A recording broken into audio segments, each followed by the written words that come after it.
There's a massive health crisis happening right under our noses, affecting hundreds of millions of people. But it often flies completely under the radar. It's kind of like a silent pandemic, one that's not fought in big headlines, but in the quiet, daily struggle just to take a breath. All right, look at this number, 3.23 million. That's how many people died from just one type of respiratory disease in a single year. That's a number so big, it's honestly hard to wrap your head around. And it's one we just can't ignore. So what is this silent killer?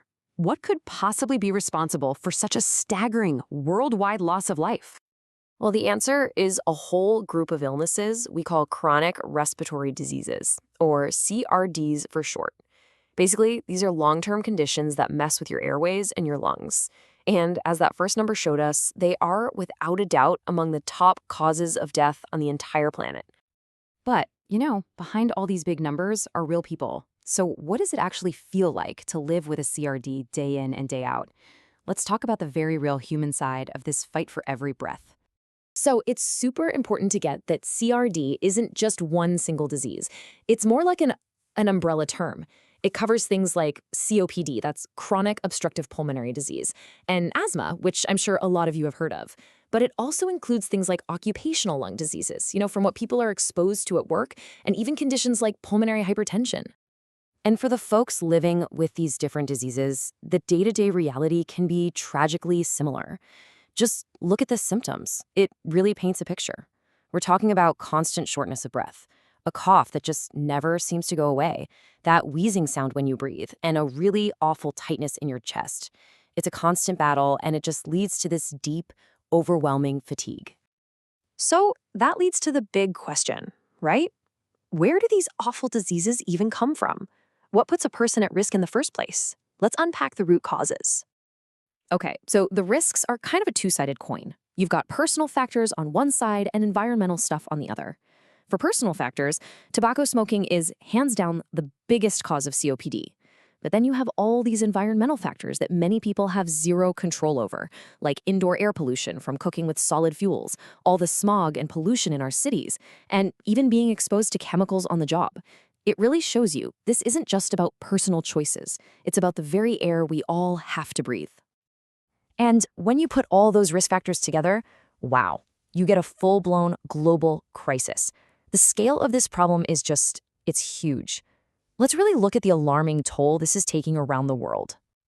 Just to give you some perspective, let's look at asthma alone. Right now, there are an estimated 262 million people living with it. That's more people than the entire population of most countries, all dealing with just one of these diseases.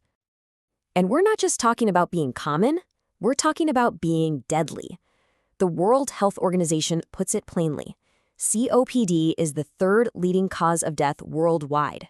That puts it right up there with heart disease and stroke as one of the biggest health threats humanity faces. But here's something that's really tough to swallow. This burden isn't shared equally at all. The stark reality is that over 80% of the deaths from CRDs happen in low and middle income countries. These are often the very places where getting prevention and treatment is the hardest. Okay, I know that all sounds incredibly grim, but here's the good news. It is absolutely not hopeless. There are real, effective ways we can fight back against this silent pandemic. It's time for the counterattack. We really have to attack this on two main fronts. First up is prevention. That means things like helping people quit smoking, cutting down on pollution, and making sure workplaces are safe. And then, for people who already have a diagnosis, there's management. This involves things like using inhaled medications to open up the airways and programs like pulmonary rehab to build back strength and just improve quality of life. So, if you're a patient, what does good management actually look like? Well, it breaks down into a pretty clear path. Step 1 is getting an early diagnosis. The sooner you know, the better. Step 2 is using the inhaled medications your doctor prescribes to keep symptoms under control. Step 3, for a lot of people, is pulmonary rehab, which can be a total game changer for rebuilding strength.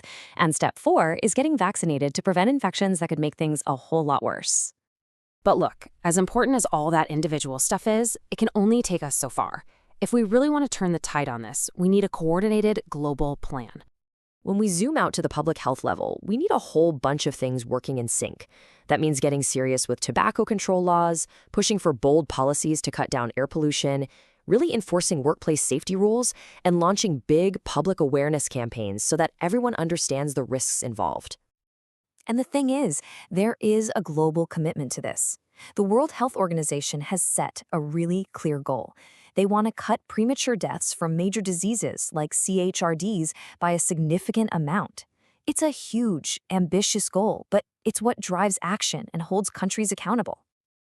And all of this brings us back to a really important final thought.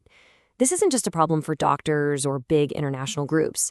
At the end of the day, we all share the same air. So when you think about everything we just talked about, what role can our own communities, our own neighborhoods play in this global fight for every single breath?